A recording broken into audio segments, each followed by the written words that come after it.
छुपा हुआ गम है उसको बयान करो। हमारे आंख में आंसू आने मत दो। हमारे बच्चों के हौसलों को बुलंद रखो। तुम लड़ाई लड़ो, जीत हार तो ऊपर वाला तय करेगा, मगर मर्दानगी वो है जो इख्तिदार के सामने खड़े होकर उनकी आंख में डालकर कहे कि नरेंद्र मोदी, तुम्हारा CAA का कानून, तुम्हारा ट्रिपल तलाक का कानून, तुम्हारा UAPA का कानून ये संविधान के खिलाफ है। हिम्मत और हौसला हक को बयान करने का मकसद एक ही है ताकि तुमको पैगाम मिल जाए कि जब अगर कोई 2 MP भी हो और बीजेपी के 300 हो तो मोदी की हुकूमत के सामने सच्चाई को बयान करने के लिए जो काम गांधी ने किया था कि सफेद फार्म हुकूमत के उस गलत कानून को गांधी ने फाड़ा, तो तुम्हारा ये दीवाना बीजेपी के 300 MP के सामने CAA कानून को फाड़ कर रख दिया। ये काम करना है। मिनिस्टर बनना, गाड़ी पर टाइम टाइम लाल लाइट आ जाना, ये हमारा मकसद नहीं है। 70 साल से इन्हीं लोगों ने हमको धोखा दिया। तुम्हारा वोट लिया, दिल्ली गए, तुमको धोखा दिया। तुम्हारा वोट लिया, गुजरात की विधानसभा में गए, 2002 का फसाद हुआ तो गूंगे बनकर बैठे रहे। इसीलिए मेरे अजीज दोस्तों और बुजुर्गों, मेरी इज्जतदार मां और बहनों, इत्तेहाद को पैदा करिए। हां, इस बात को तैयार हो जाइए कि मेरे आज और छोटू भाई वसावा साहब के हमारे इस जलसे के बाद कल से तमाम के तमाम ये जितने दल्ले हैं, ये जितने चमचे हैं, ये जितना मुर्दार का इंसान का गोश्त खाने वाले गीबत शुरू करेंगे तो देखो वो भड़काऊ भाषण दिया था, वो ऐसा बोला था। अरे याद रखो, मेरी तकरीर में एक पॉइंट भी कोई संविधान के खिलाफ नहीं है, ना है ना रहेगा। मैं थोड़ा बहुत कानून जानता हूं और कानून का लिहाज करना ये मेरी जिम्मेदारी है। कानून की इज्जत करना ये हम तमाम की जिम्मेदारी है। और वही कानून हमसे कहता है कि जब तुम आवाम के दरमियान में जाओ तो सच्चाई को बयान करो, अल्फाज को चाप कर बयान मत करो। ये हमसे नहीं हो सकता, ना कभी हुआ है ना कभी होगा इंशाअल्लाह ताला। अहम बात जो आपके सामने रखना चाहूंगा मेरे अजीज दोस्तों और बुजुर्गों, मजलिस के ताल्लुक से हम बिहार का इलेक्शन लड़े तो जैसा हम बिहार में गए सब शुरू हो गए, बैंड बाजा पार्टी शुरू हो गई कि देखो ओवैसी आया है, मजलिस आई है और मजलिस वोट काटेगी। हम 20 कैंडिडेट लड़े, 20 में 5 हमारे कामयाब हुए। और कहां से कामयाब हुए बिहार में? सीमांचल की सरजमीन से। बिहार में सबसे पसमानदा इलाका, बल्कि पूरे भारत का अगर कोई पसमानदा इलाका है तो सीमांचल का इलाका है। वहां की गरीब जनता ने हमको आशीर्वाद किया, हमको अपनी मोहब्बतों से नवाजा और हमको कामयाब किया। जब मजलिस के मुखालिफ लोग सीमांचल में मजलिस के खिलाफ पैगाम और मुहिम चला रहे थे तो वहां पर हमारी मां और बहनों से मुलाकात की और कहा उन मुखालिफीन ने कि मां तो किसको वोट देगी? तो उस मां ने कहा पतंग छाप को वोट देंगे। बोले कौन पतंग छाप? तो उस मां ने कहा जिसके सर पे गोल टोपी है उसको वोट देंगे। तो उन मुखालिफीन ने कहा अरे वो तो सत्ता में नहीं आएगा। तो उस मां ने कहा सुनो इस बात को, उसीलिए तो उसको वोट दे रहे, उसको सत्ता से मोहब्बत नहीं, उसको इंसाफ के लिए लड़ना है, उसको हमारी आवाज बनना है। ये काम आपको करना है। आपने सबको मिनिस्टर बनाया, मंत्री बनाया, संतरी बनाया, ये तमाम के तमाम कंत्री निकले।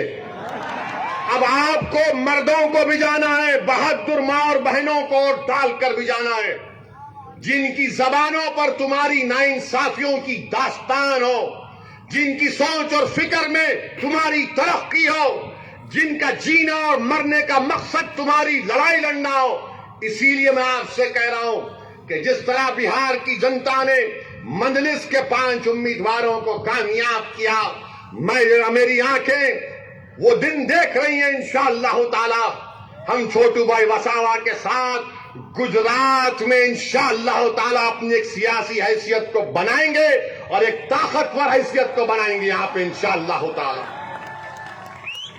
मेरे अजीज दोस्तों और बुजुर्गों, 20 सीट 5 हम जीते, 9 पर कांग्रेस और आरजेडी कामयाब हुए, 6 पर एनडीए कामयाब हुई।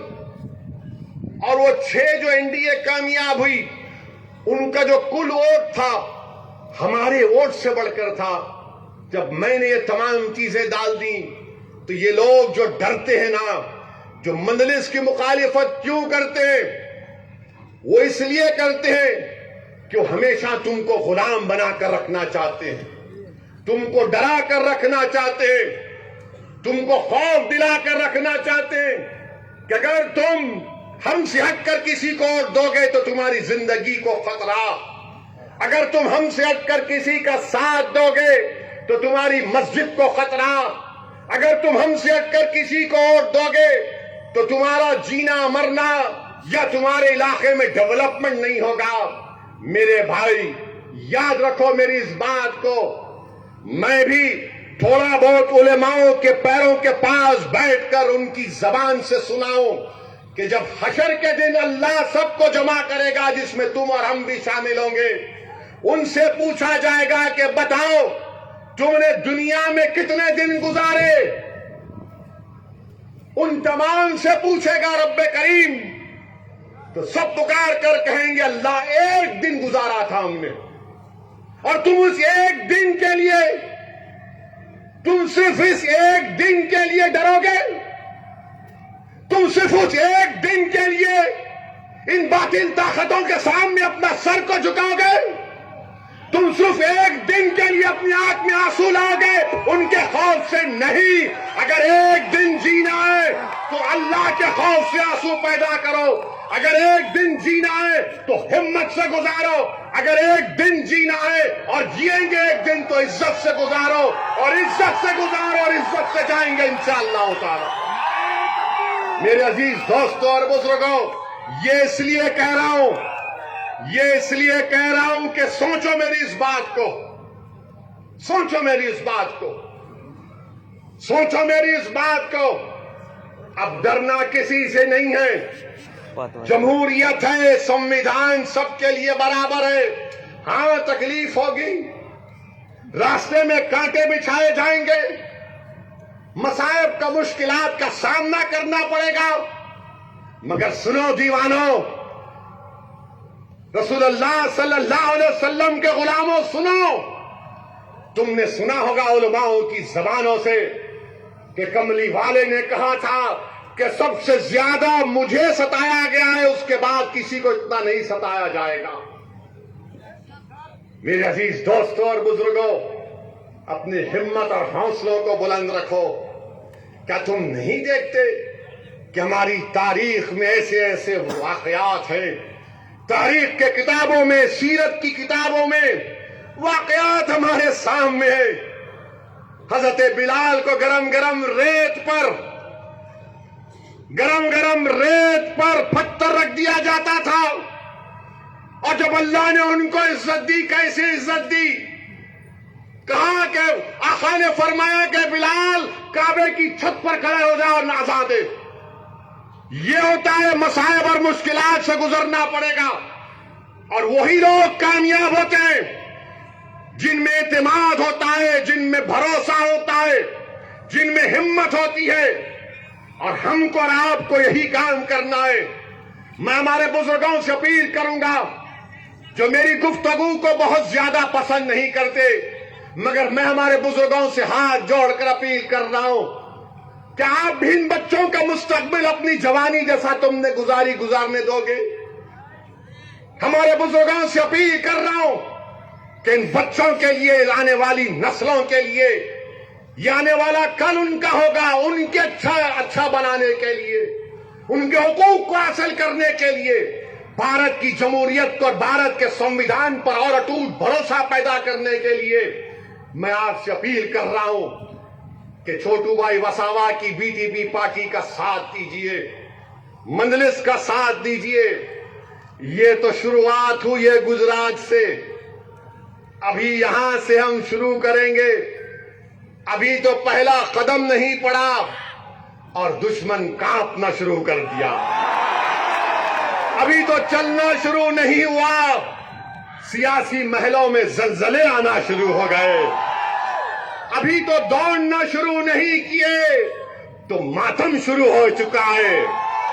ये गुजरात से जाएगा, गुजरात कवर करेगा इंशाअल्लाह, राजस्थान भी जाएंगे इंशाअल्लाह होगा, राजस्थान भी जाएंगे। वहां पर धोखा किसने दिया छोटू भाई वसावा को?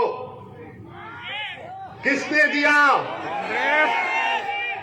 आपको मालूम क्या किया कांग्रेस और बीजेपी ने, मामू भतीजा पार्टी ने? आज से इनका नाम मामू भतीजा पार्टी। कंफर्म? बस लॉक कर दिया जाए, इसको लॉक कर दिया जाए। तो मामू भतीजा ने क्या किया? छोटू भाई वसावा का चेयरमैन बनना था, क्या महेश भाई? तो इनको लगा कि आदिवासी बनेगा,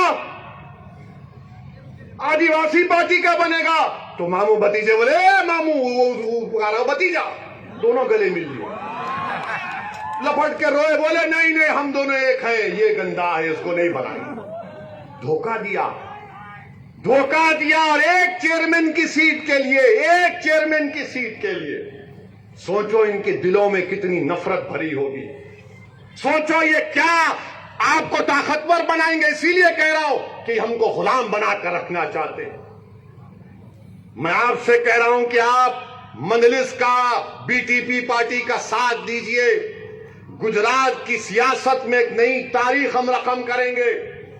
कल तक जो लोग एक टेबल पर, एक कुर्सी पर पैर पे पैर डालकर हमारे मुकद्दर का फैसला करते थे, आज एक और कुर्सी उसके सामने पर रखी जाएगी। उसमें महेश भाई और बैठेंगे और बैठकर कहेंगे, ए रुक जाओ साहिब, एक और कुर्सी डालो, साबिर भाई तू भी बैठ। तो साबिर काबुली वाला और महेश भाई बैठकर उस साहिब की आंख में आंख डालकर बोलेंगे, अब ये काम तुमको करना है, हम तुमको ऑर्डर दे रहे हैं, तुम ऑर्डर नहीं दे सकते अब हमको। ये जमहूरियत में होगा, वो दिन आएगा इंशाअल्लाह ताला। हो सकता है कि मेरी जिंदगी में आए, मगर आएगा इंशाअल्लाह ताला। मुझे अपनी जिंदगी का भरोसा नहीं है, मैं कब चला जाऊं, कब बुलावा आ जाए, मगर जब तक अल्लाह मुझे इस दुनिया में जिंदा रखेगा, मैं ये बात करता रहूंगा, गरीब और मजलूमों के इंसाफ का मुतालबा करता रहूंगा। मैं ये नहीं देखूंगा कि भारत के संसद में किसी इख्तिदार की कुर्सियों पर बैठने वाले वजीर आजम के पास 300 सीट है। मैं ये देखूंगा कि क्या मेरे दिल में इन गरीबों की मोहब्बत है या नहीं। मैं उसी को बुनियाद बनाकर हमने हमेशा आपको बयान करते गए, सच्चाई को बयान किया और ये करते रहेंगे। ये मिजाज आपको पैदा करना है मेरे भाई, ये मिजाज आपको पैदा करना है और इंशाअल्लाह ताला हम पैदा करेंगे। अब आप देखते हैं ना कि जो लोग सेकुलरिज्म बोलते हैं, अरे पूरे बीजेपी वाले लोकसभा की सीट जीत गए, कहां गया सेकुलरिज्म? अच्छा एक मेरे सवाल का जवाब दो, यहां की पार्लियामेंट की सीट में आप तमाम जितने यहां पर है, आपने बीजेपी को वोट दिया? दिया? किसको वोट दिया आपने? कांग्रेस को दिया ना, मामू भतीजा को दिया ना, शर्मा ने बोल दिया ना। कैसा जीत गया मामू भतीजा? फिर अभी सोचे तुम कभी कैसा जीत गया मेरे भाई। इसीलिए कह रहा हूं वंचित समाज एक हो जाओ, वंचित समाज एक हो जाओ।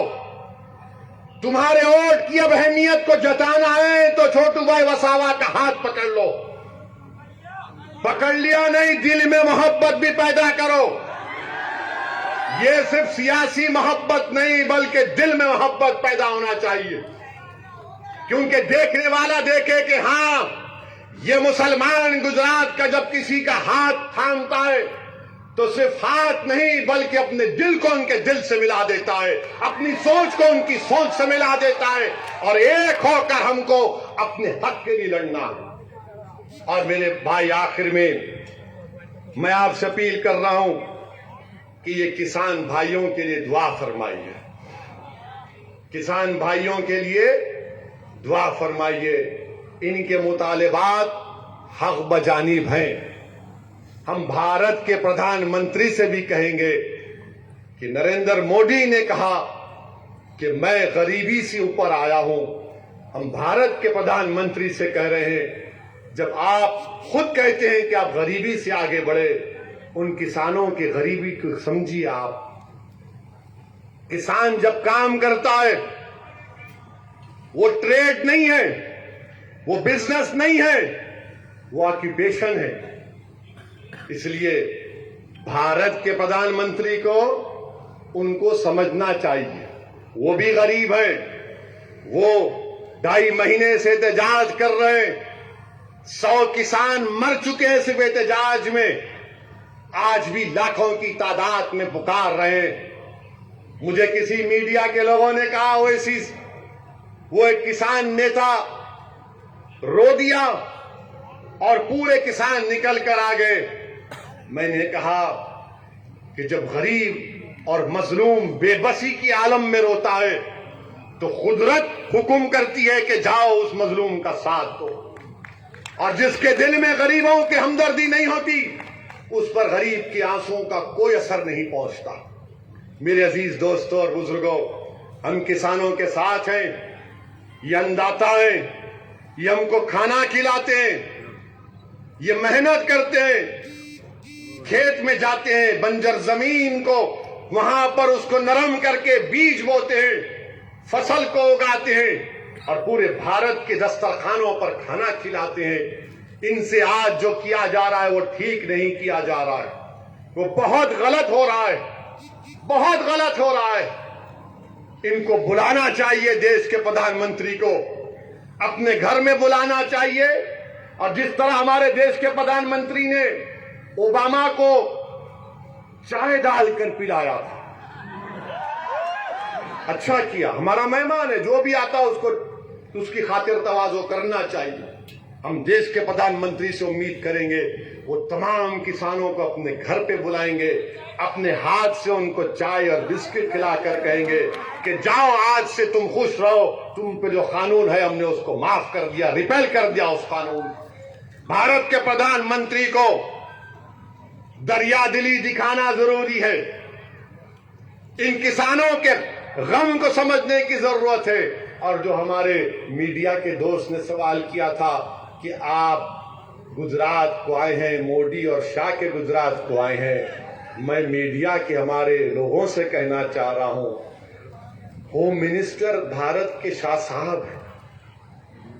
1 साल में दिल्ली में लॉयर्स का, वकीलों का एहतजाज हुआ, पुलिस को मारे, वहां पर झगड़ा हुआ, CAA का प्रोटेस्ट हुआ,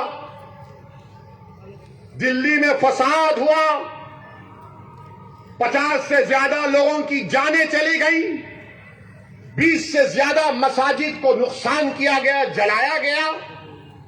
अब फिर दिल्ली में 26 जनवरी को गड़बड़ हुई है। ये 56 इंच का सीने की सरकार है, कई की सरकार है। मीडिया वाले आके बोलते हैं 26 जनवरी को ऐसा हुआ, बोलो क्या बोलना है। Mister Owaisi, 26 January violence happened, what is your comment. अरे हम ही दूल्हे नजर आते आप जाकर ये क्यों नहीं पूछते होम मिनिस्टर साहब से, शाह साहब